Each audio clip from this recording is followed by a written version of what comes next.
नमस्कार, स्वागत है आप सभी का। आप देख रहे हैं मुद्दा आपका। मैं हूं प्रीति सिंह। मुद्दा आपका में आज बात संसदीय विशेषाधिकार और कर्तव्यों की। भारतीय संविधान के अनुच्छेद 79 में संसद का प्रावधान किया गया है और हमारी संसद के 3 अंग राष्ट्रपति, राज्यसभा और लोकसभा हैं। देश की संसद को कानून बनाने की शक्ति संविधान देता है। इसके साथ ही हमारी संसद को संविधान के अनुच्छेद 105 के तहत विशेषाधिकार दिए गए हैं। वहीं संविधान के अनुच्छेद 194 में राज्य विधानमंडल के सदनों को विशेषाधिकार का जिक्र किया गया है। संसदीय विशेषाधिकार का मूल भाव संसद की गरिमा को सुरक्षा देना, संसद की स्वतंत्रता और स्वायत्तता की सुरक्षा करना है। साथ ही संविधान के अनुच्छेद 105 में संसद सदस्य के 2 विशेषाधिकार दिए गए हैं, जिनमें संसद में भाषण देने की स्वतंत्रता और सदन की कार्यवाही के प्रकाशन का अधिकार भी शामिल है। राज्यसभा के सभापति जगदीप धनखड़ ने सदन की कार्यवाही को लेकर कहा है कि अगर कोई सदस्य सदन में किसी मुद्दे को उठाता है तो उसके पीछे मजबूत साक्ष्य का आधार होना चाहिए। राज्यसभा में नेता प्रतिपक्ष मल्लिकार्जुन खड़गे के 13 मार्च को उठाए गए पॉइंट ऑफ ऑर्डर को अस्वीकार करते हुए सभापति ने कहा कि अगर कोई मुद्दा राष्ट्रहित, संसदीय परंपरा, कामकाज या लोकतांत्रिक मूल्यों से जुड़ा हो तो सदन में दूसरे सदन के सदस्य से जुड़ा मुद्दा उठाया जा सकता है और ये संसदीय प्रक्रिया, व्यवस्था और नियमों के अनुरूप है। सभापति कई मौकों पर संसद सदस्यों को मिले विशेषाधिकार के साथ साथ कर्तव्यों के सुचारू निर्वहन पर जोर देते रहे हैं। साथ ही उन्होंने सदन की कार्यवाही को नियमों के अनुसार ज्यादा से ज्यादा उत्पादक बनाने की अपील भी की है। मुद्दा आपका में आज हम बात करेंगे संसदीय विशेषाधिकार और कर्तव्यों की, और इस पर चर्चा के लिए मेरे साथ खास मेहमान आज मुद्दा आपका में जुड़ रहे हैं।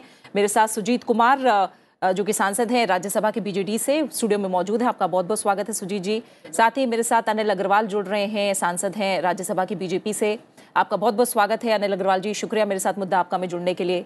राकेश शुक्ला जी, सीनियर जर्नलिस्ट, मेरे साथ स्टूडियो में इस समय मौजूद है। राकेश जी, आपका भी बहुत बहुत शुक्रिया मेरे साथ इस चर्चा में जुड़ने के लिए। इसके अलावा 2 और वरिष्ठ पत्रकार हैं जो मुद्दा आपका में जुड़े हैं। अदिति फडणीस मेरे साथ मौजूद हैं, पॉलिटिकल एडिटर हैं बिजनेस स्टैंडर्ड से। आपका बहुत बहुत स्वागत है अदिति जी। साथ ही केवी प्रसाद, वरिष्ठ पत्रकार, हमारे साथ इस समय मुद्दा आपका में जुड़े हुए हैं। और आइए चर्चा की शुरुआत करते हैं। और पहले केवी प्रसाद जी, मैं आपसे समझना चाहूंगी कि सभापति ने आज पॉइंट ऑफ ऑर्डर को लेकर कई बातें कही हैं। इनमें क्या बड़ी बातें हम संसदीय प्रक्रिया, व्यवस्था, नियमों को लेकर समझें आपकी नजर में? जैसे आपने बात स्पष्ट किया कि कई सारे अनुच्छेद जो हमारे संविधान में है उसके दायरे में जो जो सांसदों को विशेष अधिकार प्राप्त हैं उसके संज्ञान लेते हुए तमाम सारी बातें, लेकिन जो विपक्ष की तरफ से जो मूलतः एक मुद्दा जो विपक्ष के नेता ने उठाने का जो किया 13 तारीख को, जो उन्होंने सदन में उठाया, जैसी बात रखी, वो कह रहे थे कि ये एक मानहानि का एक वो ऐसा स्वरूप दे रहे थे कि जो भी मुद्दा उठाया गया वो एक तो दूसरे सदन के मेंबरान के ऊपर है। जैसे नाम तो लिया नहीं, और ये उन्होंने जो मुद्दा उठाया था नेता सदन पीयूष गोयल जी के वक्तव्य को लेकर, और वो संदर्भ सबको मालूम था क्योंकि राहुल गांधी का जो बयान आया था विदेश में, खासकर यूके में जाकर, उसके बाद जो पूरे संसदीय करीब आज इतने दिन हो गए संसद ठप्पी चल रहा है उसी उन मुद्दों को लेकर, तो उस पर जो आज सदन की तरफ जो वक्तव्य दिया सभापति महोदय ने, उसमें स्पष्ट जो उन्होंने उल्लेख किया है वो है रूल 238 का उन्होंने उल्लेख किया, जिसके तहत उन्होंने कहा ये चूंकि नेता सदन ने कुछ सत्यापन कर दिया कि जो भी उन्होंने बात रखी है उसकी सत्यापन, चाहे वो एक ऑडियो रिकॉर्डिंग, वीडियो रिकॉर्डिंग, जो कि इलेक्ट्रॉनिक एविडेंस उन्होंने पेश किया है, उसके बाद 238 के तहत ये एक कोई या तो मानहानि या कोई भी इस तरह का लांछन या आरोप नहीं सिद्ध होता है। तो इसलिए उन्होंने इस बात को, इस मुद्दे को लेकर इस बात को अलग कर दिया और कहा कि ये जो भी नेता प्रतिपक्ष ने बात की ये अमान्य है। ठीक है, सुजीत जी हमारे साथ स्टूडियो में मौजूद हैं। सुजीत जी, मैं भी आपसे समझना चाहूंगी, जो पॉइंट ऑफ ऑर्डर के लेकर आज सभापति की तरफ से जो भी बातें कही गई हैं, आपके अनुसार उसमें क्या बातें हैं जिनको हम समझें, उनके महत्व को कैसे समझें? प्रीति जी, देखिए, पॉइंट ऑफ ऑर्डर एक बहुत ही अहम जो हथियार कहते हैं, पावरफुल टूल जो मेंबर्स के लिए है, और 258 रूल्स ऑफ राज्यसभा और 376 लोकसभा के रूल के तहत मेंबर किसी भी समय क्वेश्चन आवर को छोड़ के, और जब कोई मोशन पे कोई वोटिंग हो रहा है उसको छोड़ के, किसी भी समय पे कोई पॉइंट ऑफ ऑर्डर उठा सकते हैं। और सही मायने में देखा जाए तो ये एक असिस्टेंस है चेयर को। सदन के रूल्स प्रोसीजर्स को ठीक से फॉलो करने के लिए और सदन जो कॉन्स्टिट्यूशनल जो अपना नॉर्म्स हैं उसको फॉलो करने के लिए। लेकिन कई बार ऐसे होता है जैसे पॉइंट्स ऑफ ऑर्डर एक डिस्ट्रप्शन टेक्निक बन गया है, और इस पे भी चेयरमैन राज्यसभा ने कई बार इस पे दुख जता चुके हैं। और जो मार्च 13 का जो बात है जिसमें अभी आप प्रसाद जी जो जिक्र कर रहे थे, उसमें भी जैसे लीडर ऑफ अपोजिशन ने पॉइंट ऑफ ऑर्डर उठाया था कि ये एस्पिरेशंस कास्ट कर रहे हैं against A member of another house, तो फिर उसको खारिज कर दिया था लेटर ऑन चेयरमैन राज्यसभा ने।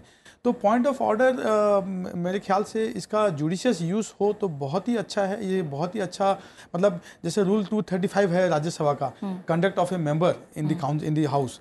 रूल 238 है, conduct of A member while speaking. अब जब बात करते हैं तो सब जुडिस मैटर को नहीं उठा सकते। अब जब बात करते हैं किसी मेंबर के अगेंस्ट में पर्सनल चार्जेस नहीं लगा सकते। जब बात करते हैं तो people in high constitutional authorities जैसे प्रेसिडेंट हुए, वाइस प्रेसिडेंट हुए, चीफ जस्टिस ऑफ इंडिया हुए, इनके खिलाफ कुछ नहीं बोल सकते। ठीक है, जो हाउस का डिटर्मिनेशन है उस पर आप फिर एस्पर्सन नहीं कास्ट कर सकते। तो ऐसे कई सारे चीज़ हैं, इररिलेवेंट बातें नहीं कर सकते 240 रूल। तो ये सारे चीज़ों पे अगर कोई सदस्य अगर उस पर मेंबर अगर इसका उल्लंघन कर रहे हैं तो any member has the right to raise a point of order. तो उस हद तक ये बहुत ही अच्छा एक रूल है। बट आई मीन प्रैक्टिस में ये बहुत अच्छा से फॉलो नहीं हो रहा है। ठीक है, अनिल अग्रवाल जी, आपका मत हम समझना चाहेंगे, क्योंकि जब हम determination of point of order जो रेज किया गया 13 मार्च को, उस पर हम सभापति की बातें हम देख रहे हैं, तो कई सारे रूल्स हैं, नियम हैं जिनका जिक्र है, संविधान के आर्टिकल हैं जिनका जिक्र है। उनमें से कुछ की बात मैंने शुरू में करने की कोशिश भी की है।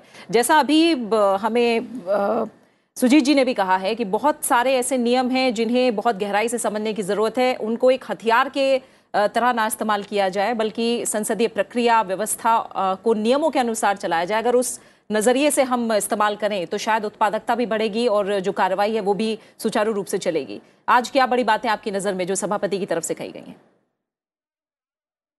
देखिए, जिस प्रकरण को लेके आज हमारी बात हो रही है उसमें मैं स्पष्ट करना चाहूंगा कि माननीय नेता सदन ने जब वो वक्तव्य दिया उसमें किसी भी व्यक्ति का नाम नहीं लिया।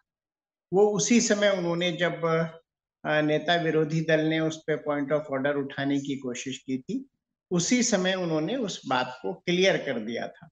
तो ये मुद्दा तो वहीं उसी समय खत्म हो जाना चाहिए था। लेकिन मेरे विपक्ष के साथी हर मुद्दे पे आजकल राजनीति करते हैं, तो इसलिए ये सारी की सारी चीजें उठी और उसको भी आज माननीय सभापति हमारे देश के उपराष्ट्रपति महोदय ने पूरी स्थिति को स्पष्ट कर दिया है। खुद एक बहुत विद्वान अधिवक्ता रहे हैं और बहुत लंबा उनका संसदीय अनुभव है। उन्होंने अपने अनुभव के आधार पे और संसदीय परंपराओं और मर्यादाओं के आधार पे ये निर्णय दिया है। जहां तक पॉइंट ऑफ ऑर्डर का प्रश्न है, देखिए सदन जो चलता है उसके लिए पूरे रूल बुक है, पूरे फ्रेम हुए हुए हैं रूल्स। उनमें जो हमारे सांसद हैं उनको भी उस रूल बुक के हिसाब से अपना आचरण करना होता है। और यदि कोई सांसद उन जो नियम बने हुए हैं उनके विरुद्ध कुछ भी ऐसा वक्तव्य देता है, ऐसा कुछ बोलता है, तो जो दूसरे सदस्य हैं उनको डिफरेंट नियमों के तहत क्या प्रकरण चल रहा है, क्या माननीय सदस्य ने कहा है, उस पर आपत्ति जताने का अधिकार होता है। और उसमें एक चीज और बहुत उभर के आई है पिछले दिनों में कि हाउस ऑर्डर में होता नहीं है और लोग पॉइंट ऑफ ऑर्डर उठाते हैं। जब सदन सुचारू रूप से चल ही नहीं रहा तो पॉइंट ऑफ ऑर्डर कैसे मतलब हो सकता है। और इस चीज को माननीय सभापति, माननीय उपसभापति ने अलग अलग अवसरों पर इसकी जो है बारे में अपना स्पष्ट वक्तव्य दिया है। तो मेरा मानना है सभी सदस्यों को संसदीय मर्यादाओं, परंपराओं और जो हमारे रूल बुक है उसके हिसाब से आचरण करना चाहिए। और जो वर्तमान प्रकरण जिसमें कि आपने आज मुद्दा उठाया है उसमें तो ये बनता ही नहीं है, क्योंकि माननीय नेता सदन जी ने किसी भी व्यक्ति का नाम नहीं लिया। अब मैं दूसरी बात पे आता हूँ एक ऐसे व्यक्ति की रिपोर्ट जिसके बारे में हमेशा उसकी जो क्रेडेंशियल्स हैं बहुत डाउटफुल हैं, उस रिपोर्ट को लेके रोज सदन में हमारे विपक्षी साथी जो हैं हंगामा करते हैं। और इस प्रकरण में तो बाकायदा पूरा एविडेंस था, जी। तो यहाँ पे तो वो इसको मान नहीं रहे, और दूसरी तरफ एक ऐसी रिपोर्ट जिसकी कोई क्रेडेंशियल नहीं है उसको लेके रोज हंगामा हो रहा है। तो ऐसे तो सदन चलना बड़ा मुश्किल है। ठीक। और मैं अपने साथियों से अनुरोध करूंगा कि जो सदन की गरिमा है, परंपरा है, उसका पालन करें ताकि सदन में प्रोडक्टिव काम हो सके। बिल्कुल ठीक है। अदिति फडणवीस भी हमारे साथ जुड़े हुए हैं। अदिति जी का भी पहला मत ले लेते हैं। अदिति जी, जो सभापति की तरफ से आज बातें कही गई हैं उस पर आपका नजरिया? देखिए, सभापति जी ने जो भी कहा है वो सर माथे पर, क्योंकि सभापति जी हैं और उनसे सवाल जवाब नहीं हो सकता है। वो बहुत जाने माने वकील रह चुके हैं, उनको हम लोगों से ज्यादा, कम से कम मेरे से ज्यादा ज्ञान है लीगल चीजों का। लेकिन मैं सिर्फ दो बातें रखना चाहती हूँ। पहली बात, यदि जो भी दूसरे हाउस के किसी भी मेंबर ने कुछ भी कहा हो हाउस से बाहर, और बिना नाम लिए आप उसका खंडन कर रहे हैं, उससे कह रहे हैं कि उनसे माफी मंगवाई जाए, तो दोनों तो नहीं हो सकता है ना। या तो आप दूसरे हाउस में कहें कि आप वहां पर ये बात उठाएं कि उनको माफी मांगनी चाहिए, या फिर आप इस हाउस में उनका नाम लेके कहें कि वो हाउस में आए और सार्वजनिक रूप से माफी मांगे। अगर आप नाम भी नहीं ले रहे हैं, ये भी कह रहे हैं कि वो सदस्य हैं, ये भी कह रहे हैं कि वो उन पर मानहानि का मुकदमा होना चाहिए, ये भी कह रहे हैं कि मैं नाम नहीं लेता हूं लेकिन वो हैं सदस्य दूसरे हाउस के, तो दोनों चीजें तो नहीं चल सकती हैं। दोनों चीजों का मेरे ख्याल से दूसरा सवाल ये है कि इस पे पॉइंट ऑफ ऑर्डर होना चाहिए या नहीं होना चाहिए। देखिए, साफ बात तो ये है कि लोकतंत्र में पॉइंट ऑफ ऑर्डर एक बहुत ही जरूरी एक टूल है, और इस पर क्लैरिटी हो जाती है, और आने वाले समय में जो लोग इस समय विपक्ष में बैठे हैं उसका इस्तेमाल करेंगे, और जो लोग इस समय सरकार में हैं वो यदि ऑपोजिशन में कभी आ जाते हैं तो वो भी इसका इस्तेमाल करेंगे, और कर भी चुके हैं पिछले कई दशकों में। तो मेरे ख्याल से पॉइंट ऑफ ऑर्डर को लेके सवाल उठाना उचित नहीं है। ये हमारे लोकतंत्र का एक बहुत ही एक पहलू है, और एक ऐसा टूल है जिसका इस्तेमाल पूरी तरह से होना चाहिए। बिल्कुल ठीक है। साथ ही हमारे साथ राकेश शुक्ला जी भी हैं। राकेश जी, आप क्या कहेंगे? जिस तरह से अदिति जी ने अभी अपनी बात समझाने की कोशिश की है, इस पर आपका एक तरह से क्या मत है, क्या रुख है? दूसरा, राज्यसभा में चर्चा के दायरे से बाहर कोई मुद्दा या व्यक्ति नहीं हो सकता है। ये विशेष रूप से सदन और सभापति के नियमन के अधीन है। ये बात कहीं ना कहीं आज जो सभापति की बातें आई हैं उससे ये बात तय होती है। तो इसे लेकर आप क्या समझ रहे हैं? निश्चित तौर पे मुझे अनिल जी की बात बहुत अच्छी लगी। आदरणीय अनिल जी ने कहा कि जब तक आप हाउस को कंट्रोल में नहीं रखेंगे तो उस समय पर आप व्यवस्था का प्रश्न नहीं उठा सकते। पहले आपका हाउस कंट्रोल में होना चाहिए। तो जब आप सदन ही नहीं चलने दे रहे, तो जब सदन नहीं चलेगा सुचारू रूप से, जब बीच में कोई भी इशू नहीं आ सकता है। जहाँ तक कांग्रेस और ये विशेषाधिकार और व्यवस्था का प्रश्न है, आप देखिए कि कांग्रेस पूरी तरह से समस्या से घिरी हुई है, और उस समस्या से निकलने का उपाय सोचने की बजाय वो रोज एक नई समस्याओं को जन्म दे रही है। मल्लिकार्जुन खड़गे जी कोई नए सांसद नहीं है। इस संसद में उनका एक लंबा समय बीता है और उन्हें पता है कि संसदीय कामकाज कैसे होता है, संसद के नियम क्या है। संसद सिर्फ नियम से नहीं, नियम, मर्यादा और परंपरा से चलता है। सत्ता पक्ष में भी 2 दशक तक अभी हाल ही में कांग्रेस रही है, और 2 दशक में कांग्रेस ने बहुत सारे अच्छे और खराब समय गुजारे हैं।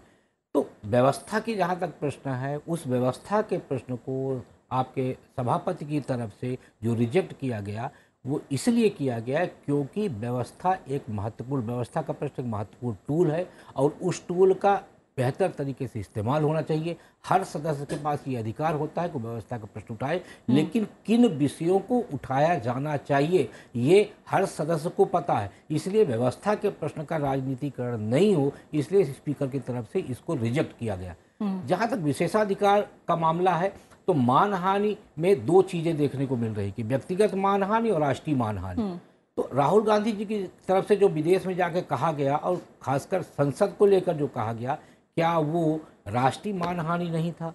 तो व्यक्तिगत मानहानि से ज़्यादा राष्ट्रीय मानहानि महत्वपूर्ण होता है। और मुझे लगता है हर सदस्य, आज वो सांसद अब नहीं है, लेकिन जब उन्होंने ये बात कही तब वो इस संसद के भारतीय लोकतांत्रिक व्यवस्था के एक महत्वपूर्ण सदस्य थे, और उस सदस्य के नाते किसी दूसरी देश की धरती में बैठ के अपने यहाँ की लोकतांत्रिक प्रक्रिया के बारे में टीका टिप्पणी करना कतई उचित नहीं है, क्योंकि भारतीय संविधान, उसकी व्यवस्था और यहाँ के कामकाज को देखने के लिए दुनिया के तमाम संसदीय प्रणाली के लोग आते हैं और आके देखते हैं कि भारतीय संसद कैसे काम करती है। तो मुझे लगता है वहाँ जाके ये कहना कि भारतीय संसद के अंदर सांसदों को बोलने नहीं दिया जा रहा, वो संसद का अपमान माना जाएगा। बिल्कुल ठीक है।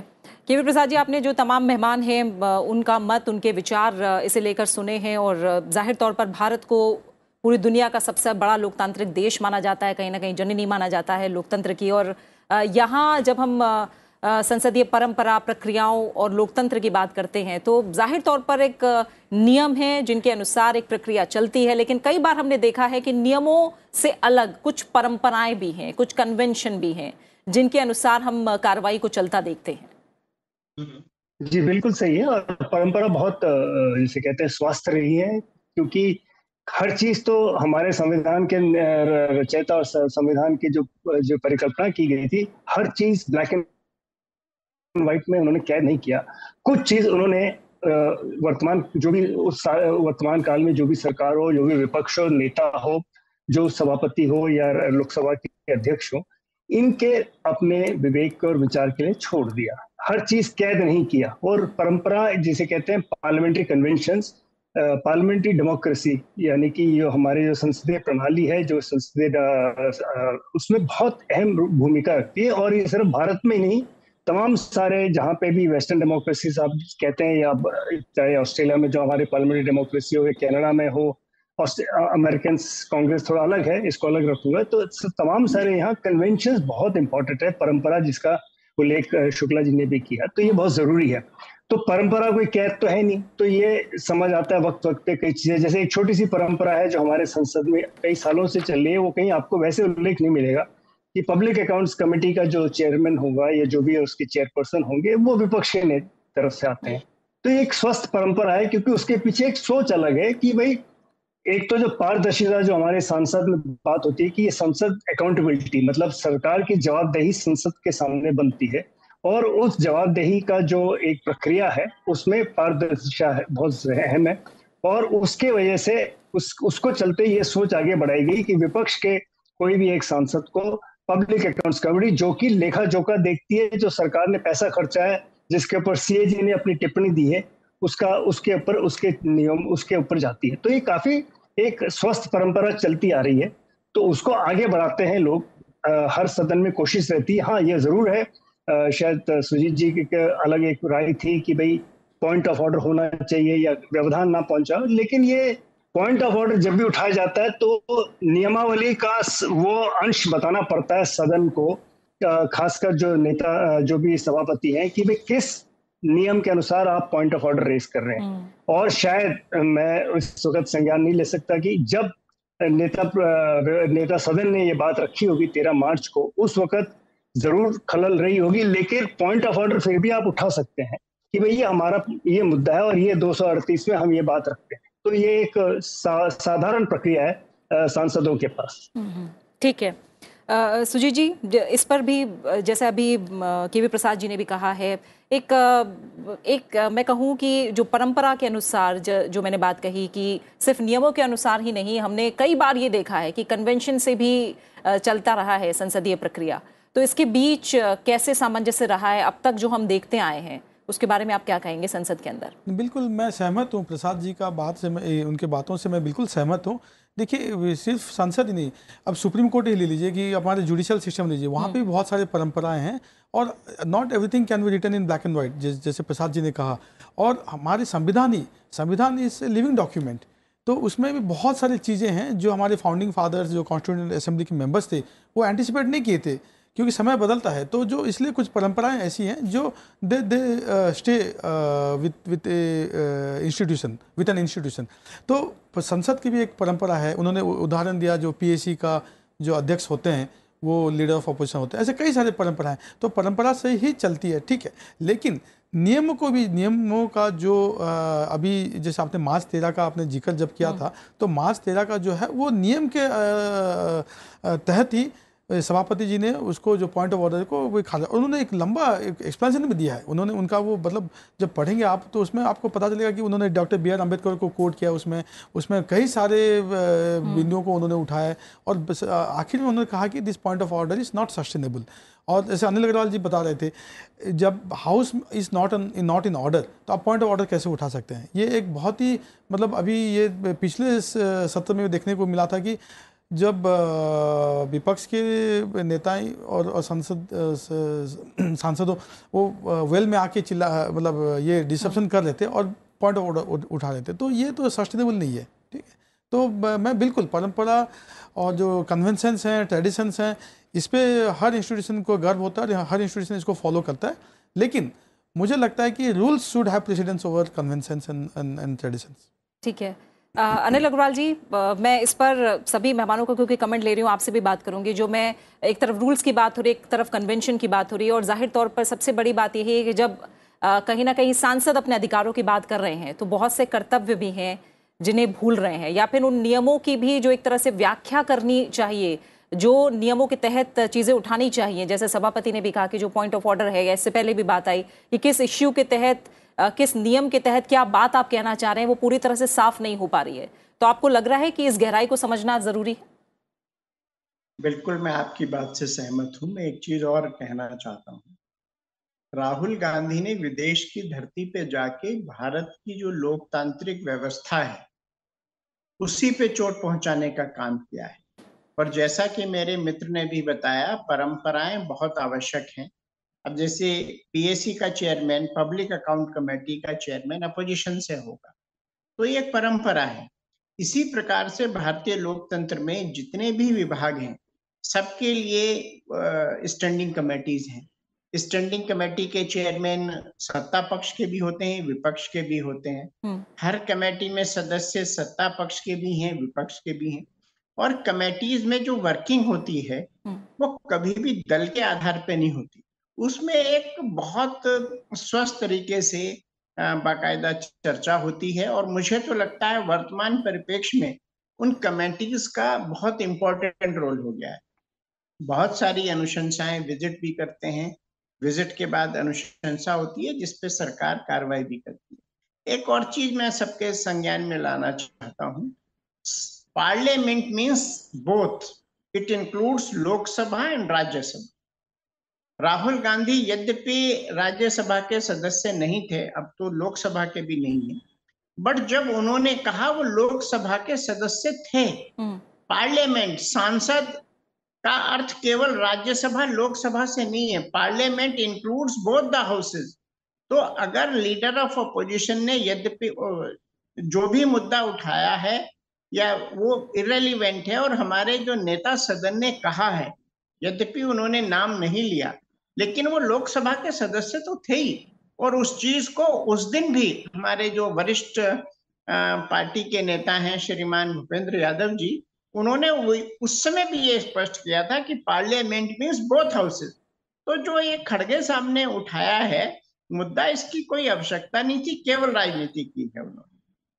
ठीक है अदिति जी, जैसा अभी अनिल जी ने भी कहा है कि जब लोकतंत्र की बात होगी, जब संसद की बात होगी, तो जाहिर तौर पर जैसा मैंने शुरू में भी कहा कि राष्ट्रपति, राज्यसभा, लोकसभा तीनों मिलकर संसद बनाते हैं। और कहीं ना कहीं यही बात सभापति ने भी साफ करने की कोशिश की है कि जब लोकतांत्रिक मूल्यों की, सदन की गरिमा की बात होगी तो उसे किसी भी सदन में उठाया जा सकता है। तो आपको लग रहा है कि ये जो एक तरह से सभापति के जरिए कही गई बात है वो आगे के लिए भी कहीं ना कहीं एक नजीर है कार्रवाई को लेकर, प्रक्रिया को लेकर? कि पहली बात तो 2-3 तथ्य हैं जिनको हमें ध्यान में रखना चाहिए। पब्लिक अकाउंट्स कमेटी के चेयरमैन का ऑपोजिशन से होना, ये प्रथा 1960 के दशक से शुरू हुई है। इसके पहले ऐसा नहीं होता था, पहली बात। ठीक है। दूसरी बात, अगर ये कहा जाए कि सभापति जी को चूंकि हल्ला मच रहा है इसीलिए पॉइंट ऑफ ऑर्डर का संज्ञान नहीं लेना चाहिए, तो ये तो मेरे ख्याल से शतशः गलत है, क्योंकि उन्होंने पॉइंट ऑफ ऑर्डर का संज्ञान लिया है, हालांकि उस समय हल्ला मच रहा था। तो ये एक सेटल्ड मामला है जिसमें कि मेरे ख्याल से ज्यादा बहस करने की जरूरत नहीं है। जब सभापति जी ने स्वयं इस बात को माना है कि हल्ला मच रहा है लेकिन एक पॉइंट ऑफ ऑर्डर उठा है और उसका संज्ञान लेना जरूरी है, तो मेरे ख्याल से उसको सबको मानना चाहिए। तीसरी बात, या तो राहुल गांधी मेंबर लोकसभा थे या नहीं थे, लेकिन मेंबर राज्यसभा नहीं थे। अगर वो मेंबर राज्यसभा नहीं थे तो उनका बाहर जाके कुछ भी कहना विशेषाधिकार का हनन हो सकता है, लेकिन मुझे नहीं लगता कि उसके आधार पर कोई भी उनसे दूसरे सदन से माफी मांगने के लिए कह सकता है। तीसरी बात, अगर उन्होंने विशेषाधिकार का हनन किया है तो, और सभापति जी ने ये माना है कि जो मल्लिकार्जुन खड़गे ने कहा है वो लाजमी नहीं है, वो कोई उसका कोई महत्व नहीं है, तो फिर अब सवाल ये है कि पीयूष गोयल जो सदन के हाउस के लीडर हैं, उन्होंने ये कहा है कि उनको माफी मांगनी चाहिए। इस पे खड़गे साहब ने एक पॉइंट ऑफ ऑर्डर उठाया है और वो पॉइंट ऑफ ऑर्डर सभापति जी ने खारिज कर दिया है। अब अगला स्टेप क्या होगा, तो ये सवाल भी हमारे सामने है, और ये मेरे ख्याल से एक जैसे अंग्रेजी में कहते हैं एलिफेंट इन द रूम है, जिसका जवाब कौन देगा ये मुझे ठीक से मालूम नहीं। ठीक है, इसका जवाब हम जो यहाँ मेहमान मौजूद हैं उनसे लेने की कोशिश करते हैं कि क्या हो सकता है आगे का रास्ता, जैसे आपने जो सवाल उठाया है। लेकिन फिलहाल मुद्दा आपका में संसदीय विशेषाधिकार और कर्तव्य पर चर्चा जारी है। फिलहाल हम रुक रहे हैं एक छोटे से ब्रेक के लिए, आप बने रहे हमारे साथ।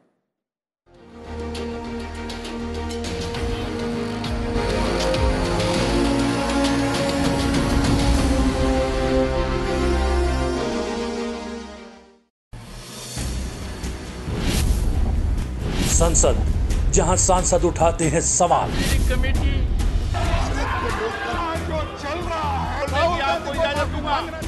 करते हैं जनहित की बात,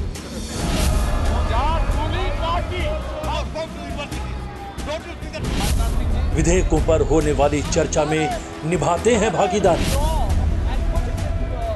देश के धरती पे जाकर और संसद की कार्रवाई आप तक पहुंचाने की हम निभाते हैं जिम्मेदारी। संसद में आज सोमवार से शुक्रवार सुबह 10 बजे संसद टीवी पर। क्या आप किसी कानूनी समस्या से घिरे हैं? नहीं पता क्या करें? क्या कहता है कानून? क्या है आपके कानूनी अधिकार? समझिए कानून की बारीकियों को मेरे साथ कानून की पाठशाला में, सिर्फ संसद टीवी पर।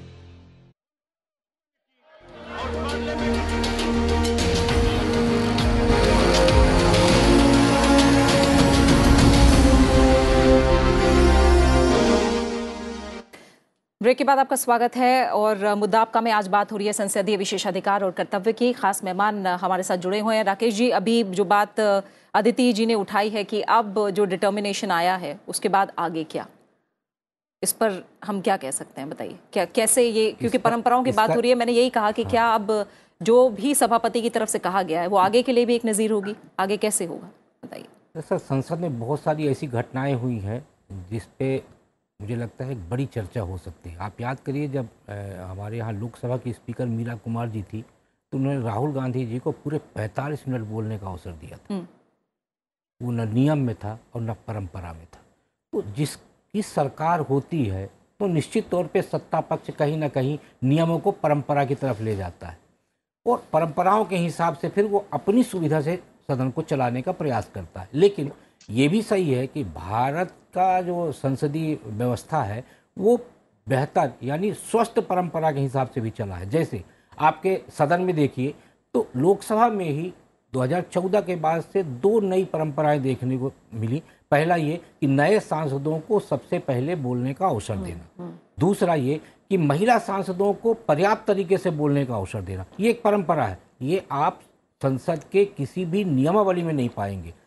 तीसरी बात, यदि संसद में कामकाज की आवश्यकता है तो उसे 12 बजे या 1 बजे रात तक चलाया जा सकता है। ये नियमावली में नहीं है, ये भी एक परंपरा है और इसमें सत्ता और विपक्ष दोनों तरह के सांसदों का पूर्ण सहयोग था, इसीलिए से वो परंपरा चली।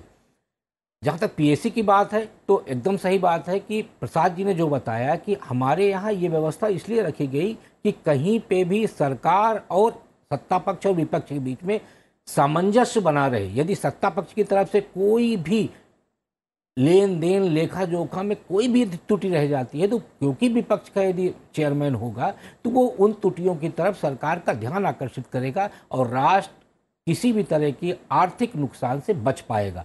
तो उसके पीछे ये भी एक स्वस्थ परंपरा ही थी कि क्यों बनाया जाए, इसलिए नहीं कि सरकार के कामकाज पे उंगली उठाना है, इसलिए कि कोई भी खामी न रहने पाए। इसलिए सत्ता और विपक्ष के बीच में जो कहते हैं ना कि गाड़ी के जो 2 पहिए होते हैं इस बराबर होते हैं और चलते हैं तो बेहतर तरीके से गाड़ी की रफ्तार चलती है। तो मुझे लगता है संसद में, जैसे अनिल जी ने कहा कि तमाम समितियों में सत्ता और विपक्ष के सांसद होते हैं और वो सांसद मिल के कामकाज को बेहतर करते हैं। तो ये नियम और परंपरा जब ये दोनों बराबर तरीके से चल रहे हैं, इसीलिए भारतीय संसद सुंदर तरीके से कामकाज कर पा रही है और दुनिया के तमाम कई देशों के लोग इस सुंदर परंपरा, इस सुंदर नियम को देखने समझने आते हैं। बिल्कुल।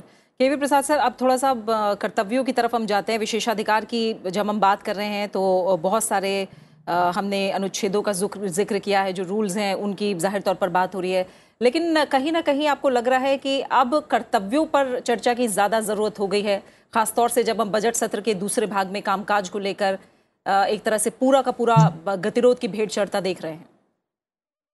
प्रीति जी, मेरा मानना है कि भारत का जितने भी सांसद वर्तमान और जो पहले भी रह चुके, सबको अपना कर्तव्य से भली भांति परिचित है। किसी को मुझे आपको याद दिलाने की जरूरत नहीं है। और खासकर एक और परंपरा या एक तरीका कहिए, जब भी कोई नए सांसद चुन के आते हैं तो पार्लियामेंट के कोई सदन हो, चाहे लोकसभा में आते हैं या लोकसभा में, तो नए सांसदों को चाल चलन प्रक्रिया के पूरी समझाया जाता है कि ये तरीके हैं आपको ये, और ये हमारे यानी हर डेमोक्रेसी में होती है, चाहे आप कोई भी तो क्योंकि नए संसद हैं उनको कई चीजें नहीं पता होती। और जैसे आपको भी ज्ञात है, सब सारे साथियों को, हर सदन के हर नए सत्र से पहले एक बुलेटिन जारी होता है जिसमें तमाम सारी, ये नहीं कर सकते, कई सारी चीजें हैं। तो मेरे ख्याल से कर्तव्य हर सांसद जो चुन के आता है वो जनता की नुमाइंदगी करते हैं, तो वो भली भांति जानते हैं। हाँ, सवाल ये है कि संसद, जैसे चाहे शुक्ला जी कह रहे थे, बाकी संसद में दोनों हैं, सत्ता पक्ष और विपक्ष दोनों मिलकर ही संसद बनती है। तो कोई भी अपनी बात रखने, जैसे मैं अक्सर हम लोग कहते हैं अंग्रेजी में, the opposition can have its say, the government will have its way, यानी कि दोनों का काम होना है। विपक्ष की तरफ से अपनी बात रखने का उनका अधिकार है और सरकार का अपना कामकाज निकलवाने का भी उनका विशेष अधिकार है। तो इसके बीच में एक चीज हमेशा देखी गई है, वो है कि स्पिरिट ऑफ एकोमोडेशन। दोनों, मतलब 2 कदम आप अपनी अपनी बात रखते हैं और कई चीजों में ठन जाती है। तो जितने हमारे पार्लियामेंट्री अलग अलग जो संसदीय दल हैं, उनके जो पार्लियामेंट्री मैनेजर्स हैं, वो मिल बैठ के कोई रास्ता निकालते हैं। चलिए हमारी बात यहाँ है, आपकी बात यहाँ है, दोनों मिलकर कोई रास्ता ढूंढे और आगे का रास्ता निकाले। और ये पिछले 25-30 साल से, अदिति जी भी मेरे साथ कई हम लोग, तो ये हमेशा रहा है और रास्ता ढूंढा है, सांसदों ने ढूंढा है, क्योंकि सदन उनका है। हम लोग तो वहां देखने जाते हैं, तो सदन उनका है और उनको अपना सदन चलाना है।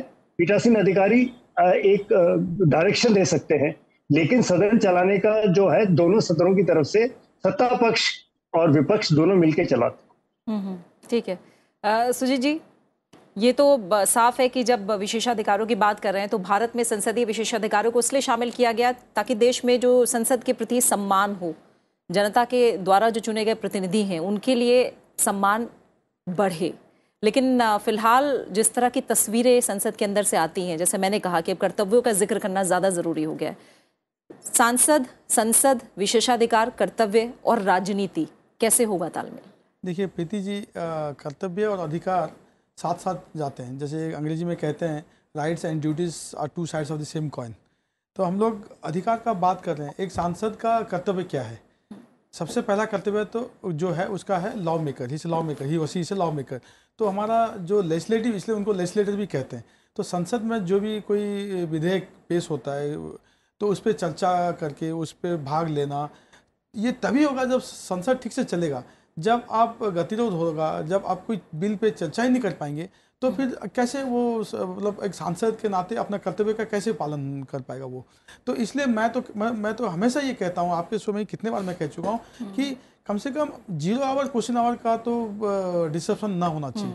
क्योंकि दूसरा जो कर्तव्य है एक सांसद का, कि अपना जो कॉन्स्टिट्यूंसी है या अपने राज्य है या जो देश हित में जो उसका जो कर्तव्य है, उसको वो संसद में आके सरकार के सामने पेश करे, और जो लोगों की जो समस्याएं हैं, देश की जो इश्यूज हैं, उसको संसद में पेश कर सके, ताकि सरकार उस पर एक सकारात्मक भूमिका ले सके। लेकिन अगर 0 आवर ही डिस्टर्ब हो जाएगा, क्वेश्चन आवर डिस्टर्ब हो जाएगा, तो सोचिए कितने लाखों लोग उम्मीद लेके भेजते हैं एक सांसद को। वो उम्मीद लगा के बैठे होते हैं कि हमारे सांसद जाएंगे दिल्ली, हमारे समस्या है, हमारे जो इश्यूज हैं उसको उठाएंगे दिल्ली में संसद में, तो सरकार उसको सुनेगी। और जब चलती नहीं है सदन, तो फिर वही कर्तव्य की बात क्या करेंगे। जब तो सबसे पहला कर्तव्य ये है सत्ता पक्ष को भी और विपक्ष को भी, कि अपना संसद कैसे ठीक से चले। और मैं इसलिए कह पा रहा हूँ क्योंकि मेरा पार्टी जो है आज तक 25-23 साल में एक बार भी कभी हल्ला नारेबाजी हल्ला कोई की वेल में जाना ये नहीं किया है। तो मैं मानता हूँ सबसे पहला कर्तव्य है एक सांसद का और हर राजनीतिक दल का, कि संसद कैसे ठीक से चले, इस पे वो लोग एक आम सहमति बनाए। और सहमति बनी हुई थी, 0 आवर क्वेश्चन आवर डिस्ट्रप्शन नहीं होगा, इस पर सहमति बनी हुई थी ऑल पार्टी। लेकिन दुख का बात है, जैसे सदन स्टार्ट होता है 0 आवर क्वेश्चन आवर भी खत्म हो जाता है। ठीक है अनिल जी, जैसा भी प्रसाद सर ने भी कहा कि जिम्मेदारी दोनों की है, प्रतिपक्ष, विपक्ष और साथ ही सत्ता पक्ष। तो कैसे इस बार जो हम गतिरोध लगातार देख रहे हैं, जाहिर तौर पर कैसे रास्ता निकलेगा? कर्तव्यों की जब हम बात करते हैं तो सत्ता पक्ष के कर्तव्य भी हैं। निश्चित रूप से सत्ता पक्ष के जो सांसद हैं उनके कर्तव्य हैं, बाकी भी जो सांसद हैं उनके भी कर्तव्य हैं। लेकिन मैं समझता हूं देश का स्वाभिमान, देश का जो एक उसके लिए सबसे इम्पोर्टेंट है। मैं अगर सांसद नहीं भी हूं तो भी मेरे लिए देश का स्वाभिमान सबसे महत्वपूर्ण है। किसी भी व्यक्ति को, चाहे वो सांसद है या नहीं है, अगर भारतीय नागरिक है तो उसको भारत के लोकतंत्र के बारे में, भारत की कॉन्स्टिट्यूशनल संस्थाओं के बारे में विदेश की धरती पर जाकर अपमानित करने का कोई अधिकार नहीं है। हम इस मुद्दे को इस प्रकार से देखें, एक व्यक्ति, मैं कहता हूं वो सदस्य है या नहीं है, क्या किसी भी व्यक्ति को भारत माता की बदनामी करने का अधिकार है? कॉन्स्टिट्यूशनल जो हमारी संस्थाएं हैं उनको बदनाम करने का अधिकार है? नहीं है। मैं फिर स्पष्ट कर दूं, सारे मुद्दे अपनी जगह, भारत का स्वाभिमान अपनी जगह, और राहुल गांधी जी ने जिस प्रकार विदेश की धरती पर जाके भारत का अपमान किया है वो निश्चित रूप से बर्दाश्त के काबिल नहीं है। ये चीज केवल संसद तक नहीं है, आप सर्वे कराइए। मुझे मालूम है जिस दिन ये हुआ मेरे कॉन्स्टिट्यूएंसी के हजारों लोगों ने मुझे फोन करके कहा कि साहब देश के स्वाभिमान पर कोई भी समझौता नहीं होना चाहिए, राहुल गांधी माफी नहीं बल्कि उनके खिलाफ कड़ी से कड़ी कार्रवाई होनी चाहिए, नहीं तो कोई भी व्यक्ति के प्रति कुछ भी कहेगा। और जब आप संसद सदस्य हैं तो आपकी जिम्मेदारी और ज्यादा बढ़ जाती है। मैं इस बात को बहुत स्पष्ट रूप से कहना चाहता हूं, और किसी भी सांसद का प्रथम कर्तव्य है कि वो देश का स्वाभिमान बरकरार रखे। ठीक है अदिति जी, जैसा सुजीत जी ने भी अभी जिक्र किया था, जब हम प्रोडक्टिविटी और कर्तव्यों की बात कर रहे हैं तो जाहिर तौर पर सबसे पहला जो कर्तव्य है वो यही है एक सांसद के तौर पर कि जो सदन के अंदर कार्यवाही है दोनों ही सदनों में वो सुचारू रूप से चले। और सिर्फ कानून बनाना ही संसद का काम नहीं है, बहुत से ऐसे काम हैं, जनहित से जुड़े तमाम मुद्दे हैं, कई ज्वलंत मुद्दे हैं जिन पर चर्चा हो, प्रश्नकाल है, शून्यकाल है, इसके अलावा भी बहुत सी चर्चाएं हैं, बहुत उम्दा चर्चाएं हमने संसद से होती देखी हैं। बहुत सारे काम हैं जो एक जिम्मेदारी के तौर पर कहीं ना कहीं हर सांसद के शामिल होते हैं। तो ऐसे में आप मानती हैं कि इन कर्तव्यों के निर्वहन के लिए फिलहाल कहीं ना कहीं एक और ज्यादा गहराई और समझ की जरूरत आज के समय में है?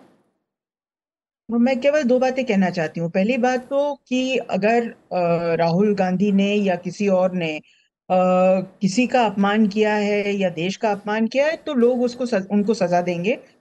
मेरे ख्याल से ये सर्वविदित है और दे भी चुके हैं लोग, और आने वाले समय में भी देंगे। ये हमें देखना है।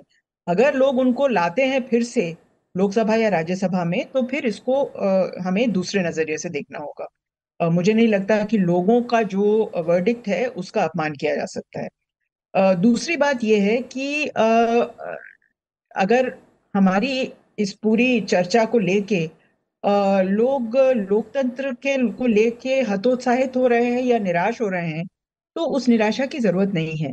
यहाँ मैं पूरी तरह से माननीय अग्रवाल जी से सहमत हूँ कि जो हमको पट पर दिखता है, पट के पीछे जो होता है वो उसमें काफी अंतर है। स्टैंडिंग कमिटीज में जिस तरह से चर्चा होती है और लोग देश के हित को लेकर चर्चा करते हैं, चाहे वो विपक्ष के हों चाहे वो सरकार के हों। और ये हमें सामने देखने में भी मिलता है कि जो कमिटीज को बिल्स रेफर किए जाते हैं उनमें कई संशोधन आते हैं स्टैंडिंग कमेटी के रिकमेंडेशंस के बाद। इस उदाहरण के लिए जो नेशनल मेडिकल काउंसिल का बिल था मेरे ख्याल से 2017 का, उसमें जो ओरिजिनल बिल था और जो फाइनल बिल था उसमें काफी अंतर थे, क्योंकि जो विपक्ष ने कहा था बदलाव करने के लिए वो सरकार ने माना। उसी तरह से अगर हम पर्सनल डेटा प्रोटेक्शन लॉ की बात करें तो उसमें भी जॉइंट पार्लियामेंट्री कमेटी में जो रिकमेंडेशंस हुए थे, विपक्ष ने 3-4 लेटर्स ऑफ डिसेंट भी दिए थे, वो भी सरकार ने उसका पूरा मतलब उसको उसको माना और उसको इनकॉर्पोरेट किया फाइनल बिल में। हालांकि फाइनल बिल अभी पास नहीं हुआ है और ड्राफ्ट बिल ही है। तो मेरे कहने का मतलब ये है कि जो भी हम सामने देखते हैं वो एक एक तरह से राजनीति ही है, चाहे सरकार का पक्ष हो चाहे विपक्ष हो। लेकिन जो पीछे होता है वो ज्यादा जरूरी है और वो वाकई हम लोगों को ये याद दिलाता है कि हमारा देश कितना बड़ा लोकतंत्र है। ठीक है, कितना बड़ा लोकतंत्र है राकेश जी, जैसा अदिति जी भी कह रही हैं, जरूर याद दिलाता है। लेकिन जनता के बीच जो छवि जा रही है, सत्ता पक्ष और विपक्ष की राजनीति, या मैं जो भी कहूँ, इस राजनीति का जो आउटकम निकल रहा है संसद के अंदर और जो छवि जा रही है जनता के बीच गतिरोध के रूप में, कैसे निकलेगा रास्ता? मुझे लगता है इसका रास्ता सांसद और पार्टियां दोनों मिलकर ही निकाल सकती हैं, क्योंकि अभी कर्तव्य की जहां तक बात हो रही थी तो सांसद का सबसे बड़ा कर्तव्य है जनता के प्रति, और जनता के प्रति कर्तव्यों के निर्वहन के लिए ही उसको अधिकार संपन्न बनाया गया है। और जो अधिकार उसको दिए गए हैं वो इसलिए दिए गए हैं कि जनता की हर छोटी बड़ी समस्या का निदान वो करें। और निदान वो कैसे करेंगे? निदान करेंगे, ये जो संसद का प्लेटफॉर्म है उस प्लेटफॉर्म पे, चाहे वो सत्ता पक्ष हो या विपक्ष हो, वो दोनों के लिए प्लेटफॉर्म सबसे उपयुक्त होता है जनता की बातों को रखने का, और उन बातों को पहुंचाता है सरकार तक, और सरकार उन समस्याओं का निदान करने का रास्ता निकालती है। इसलिए जो पहला कर्तव्य है वो है जनता के प्रति। तो सिर्फ सांसद का कर्तव्य जनता के प्रति नहीं है, उसके साथ राजनीतिक दलों का कर्तव्य भी जनता के साथ ही जुड़ा होता है, क्योंकि जब उनकी पार्टी का सांसद जीतता है तो जनता के द्वारा ही जीता होता है। तो ऐसे में मुझे लगता है जो संसद चलाने का जो सबसे बड़ी जिम्मेदारी है वो सांसद और पार्टी दोनों का मिलके है, क्योंकि सांसद कहीं ना कहीं आपके पार्टियों के व्हिप में बंधे होते हैं और इस वजह से वो ना चाहते हुए भी संसद के व्यवधान पैदा करने में साझेदार बन जाते हैं। तो ऐसे में पार्टियों को और सांसद को, ये दोनों को मिल के ये तय करना होगा कि संसद चले, संसद में कामकाज बेहतर हो, जनता की समस्याओं का निदान हो, उसके बाद जो राजनीति हो वो संसद से बाहर सड़क पे होनी चाहिए, संसद के अंदर राजनीति नहीं होनी चाहिए। और जिस दिन ये मुझे लगता है कि दोनों के बीच में सहमति हो जाएगी, दोनों का तात्पर्य होता है पार्टी और सांसद, इन दोनों के बीच में जिस दिन ये सहमति हो जाएगी उस दिन यह संसद 1992 की तरह सबसे ज़्यादा प्रोडक्शन करेगा, क्योंकि 1992 में सबसे ज़्यादा कामकाज हुआ है, 80% कामकाज हुआ है, उसके पहले और उसके बाद में नहीं हुआ। और आज हमें लगता है वही प्रोडक्शन फिर से तैयार करने की ज़रूरत है, और वो ज़रूरत तभी पूरी होगी जिस दिन संसद अपने कर्तव्यों को समझ रहा है और संसद के कर्तव्यों को राजनीतिक दल भी समझेंगे। ठीक है। केवी प्रसाद सर, प्रोडक्टिविटी की जब बात करें तो हाल ही में भी हमने कई बार ऐसे मौके देखे हैं जब अच्छी खासी हम कहें उत्पादकता हमें देखने को मिली है, और जाहिर तौर पर हर बार सत्र से पहले सरकार यही कहती है कि नियमों के तहत हर मुद्दे पर चर्चा के लिए तैयार है, विपक्ष भी कहता है कि हम पूरा सहयोग करने के लिए तैयार हैं ताकि कामकाज सुचारू रूप से चले।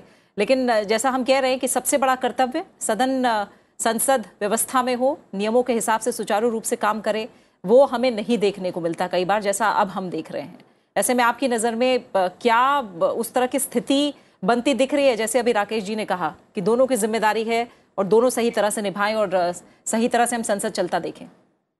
प्रीति जी, मैंने शायद ये बात थोड़ी देर पहले यही रखी थी कि जब भी गतिरोध रहा संसद में पिछले कई सालों से, दशकों से, हमने देखा है कि संसद के जो अलग अलग जो दलों के नेता हैं और उनके जो पार्लियामेंट्री मैनेजर्स हैं, वे मिलके एक रास्ता निकालते हैं सुचारू रूप से फिर से संसद चले। और दो उदाहरण मैं आपको एक थोड़ा सा संज्ञान देने के लिए है। गतिरोध बना था सन 2000 में वाजपेयी जी के वक्त, कई दिनों तक संसद नहीं चली और मांग थी एक जॉइंट पार्लियामेंट्री कमेटी की।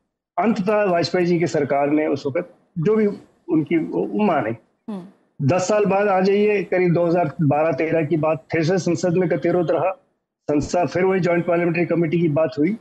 उस वक्त की सरकार मनमोहन सिंह जी की थी, उन्होंने माना। तो ये सब और हुआ कैसे? संसद में सत्ता पक्ष और विपक्ष मिल बैठ के एक तरीका ढूंढा कि भाई ठीक है, ये मानिए, ये हम मानेंगे, इसके आगे हम अब सदन को चलने देंगे और रास्ता निकालेंगे। सवाल यह है कि दूसरी चीज जो आजकल काफी ज्यादा हम उत्पादकता होनी चाहिए, और उत्पादकता है क्योंकि सदन का वक्त कीमती है, लोगों के पास वक्त कम है और संसद चलाने में काफी खर्चा होता है। और जैसे सुजीत जी भी कहते हैं, जनता की समस्या के साथ जुड़ी हुई जो मुद्दे हैं वो संसद में रखी जानी चाहिए, ताकि कई बार होता है सरकार का ध्यान आकर्षित शायद नहीं हो पाता या उस स्वरूप में नहीं हो पाता जिस स्वरूप में जनता और उनके नुमाइंदे चाहते हैं सदन के सामने रखकर। कई छोटी बड़ी समस्या हमें छोटी लग सकती है, लेकिन उस प्रांत के लोगों को बहुत बड़ी समस्या लग सकती है। तो ऐसे में कई बारी नजर का जो हम उसको देखते हैं। रहा सवाल उत्पादकता, क्या सिर्फ हम बिल पारित करें वही उत्पादकता है? ठीक है, law making is important component, और काफी हद तक ये लॉ मेकिंग का जो प्रोसेस है, जो ये कानून बनाने की प्रक्रिया है, ये हमारे संसदीय कमिटीज में उठाया जाता है। जैसे हमारे सारे साथियों ने कहा, संसदीय जो कमिटीज में कामकाज का होता है, ये सदन दलगत राजी से ऊपर उठ के करता है, और यही वजह है कि वहां पे एक जिसे कहते हैं बड़े सुचारू रूप से काम होता है। हाँ, मतभेद होते हैं और कई बार डिसएग्रीमेंट होता है, तो वो पे डिसेंट नोट वहां जमा करते हैं और वो भी रिपोर्ट्स में शामिल होती है, तो मतलब पारदर्शिता पूरी है। तो लेकिन जो मुद्दे हैं, कई मुद्दे पे जो बहस होनी है वो जरूरी है। और जैसे छोटी सी बात है, अब 5 दिनों में बजट के दौरान अलग अलग मंत्रालयों के ऊपर बहस होनी थी। अनुदान मांगों पे लोकसभा में, राज्यसभा में उस वक्त क्योंकि अनुदान का उनके पास कोई प्रावधान नहीं है, तो चर्चा करते हैं कैसे कार्यकाल है उनके कार्यक्रम पे और उनके वर्किंग पे। तो उसमें कई चीजें निकल के आती है, सरकार उनका संज्ञान लेती है क्योंकि अलग अलग मुद्दे निकल के आते हैं, ये भी सार्थक है। और उसके बाद सरकार की तरफ से बयान आता है कि हम इन मुद्दों पे संज्ञान लेंगे। और मेरा एक अंततः एक और कहना है, पॉलिटिक्स को पार्लियामेंट से अलग नहीं कर सकते क्योंकि व्यवस्था ऐसी है। और बस इसमें यही है, parliament is a place where politics and process have to go together, उसके जाके एक पॉलिसी बनती है। ठीक है सुदीप जी, जब उत्पादकता की बात कर रहे हैं तो याद करना होगा 2022 में बजट सत्र में जो उत्पादकता थी वो 129% रही थी। और शुरू में ही जब आपने इस डिबेट की शुरुआत में अपना कमेंट दिया था, आपने जो पॉइंट ऑफ ऑर्डर है उसको लेकर सवाल किया कि कैसे आजकल अलग अलग नियमों के तहत बिना सोचे समझे भी नोटिस दिए जाते हैं। हर बार हम देखते हैं जब कार्रवाई शुरू हो रही होती है 267 के तहत कहीं ना कहीं कार्य स्थगन प्रस्ताव भी दिए जाते हैं, बहुत से ऐसे नोटिस हैं। ऐसे में इसको लेकर मैं समझना चाह रही हूँ गंभीरता आए लोगों में, एक मैं कहूँ अंबार सा ना लगा हो नोटिस का, बल्कि बहुत सोच समझ के हर पार्टी हर सांसद की तरफ से चेयर को एक नोटिस दिया जाए और उस पर गंभीरता से विचार हो। ये कैसे होगा हाल फिलहाल? बिल्कुल, देखिए ये तो पॉलिटिक्स है। जो 267 का जो नोटिस है, मतलब it has become a routine के तहत रोज ये एक 267 इसे रेयर अपॉर्चुनिटी, मतलब एक बहुत बड़ा इशू है देश के सामने, जनहित का एक बहुत बड़ा समस्या है, तो इसलिए आप नोटिस देते हो कि बाकी सारे जो कार्य हैं उस दिन का उसको स्थगित किया जाए और उसी विषय को लेके मान लीजिए चाइना बॉर्डर इशू है या फिर तिब्बत बॉर्डर इशू में और कोई दूसरा इशू है महंगाई को लेके या उस पर बहस हो, लेकिन ये एक रूटीन अगर कर देंगे तो उसका महत्व ही कम हो जाता है। और आप जैसे कर्तव्य का बात करते हैं प्रीति जी, तो मैं और एक बात कहना चाहता हूँ, एक सांसद का संसदीय कार्य को गंभीरता के साथ लेना सबसे बड़ा कर्तव्य है। मान लीजिए अटेंडेंस आप देखिए, आप सारे सांसदों का लेंगे attendance in the house, committee meetings में पार्टिसिपेशन, इस पे भी जो वेंकैया नायडू जी थे पूर्व सभापति और अभी के सभापति भी कई बार दुख जता चुके हैं कि कमिटीज में जो संसदीय समितियां वहाँ पे आते ही नहीं है, कोरम नहीं होता है। बहुत सारे समिति में कोरम भी नहीं होता है, बुला के फ़ोन कर करके बुलाते हैं सेक्रेटरीट वाले कि आज ये कम से कम दस्तखत तो कर दीजिए। तो अगर आप कमेटी, कितना बड़ा एक पावरफुल प्लेटफॉर्म है एक संसद प्रणाली में, उसमें अगर सदस्य आएंगे भी नहीं तो फिर कैसे आप कर्तव्य का बात क्या करेंगे बताइए। तो यही मैं करूँगा कि पॉलिटिक्स ठीक है, पॉलिटिक्स हर राजनीतिक पार्टी को, हर राजनीतिक आदमी को पॉलिटिक्स करने की ज़रूरत है, क्योंकि हम लोग पॉलिटिशियन हैं तो पॉलिटिक्स ही करेंगे। लेकिन जहाँ पे अपना संसदीय कर्तव्य का पालन करने की बात आती है तो ठीक पॉलिटिक्स के साथ उसको भी उसी हिसाब की गंभीरता से लेना पड़ेगा।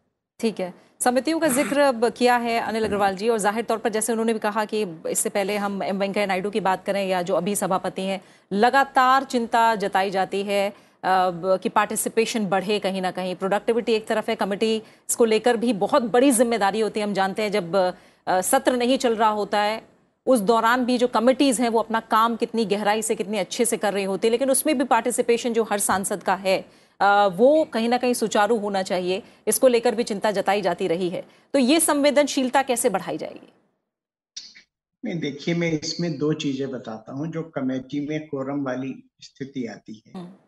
कई बार चेयरमैन अपने हिसाब से डेट तय कर देते हैं, उन्हें बाकी जो मेंबर्स हैं उनसे कोई लेना देना नहीं है, या कई बार क्या अधिकांशतः कमेटी के मेंबर्स से कंसल्टेशन के बाद डेट तय नहीं होती। तो मान लीजिए आपने डेट तय कर दी, आपके पास नोटिस आ गया और आपका प्रायर अपॉइंटमेंट है, तो तब ये दिक्कतें आती हैं। लेकिन अधिकांश, मैं बता रहा हूँ, संसद सदस्य अगर उनका कोई बहुत इंपॉर्टेंट वर्क नहीं है तो वो जरूर कमेटी में आते।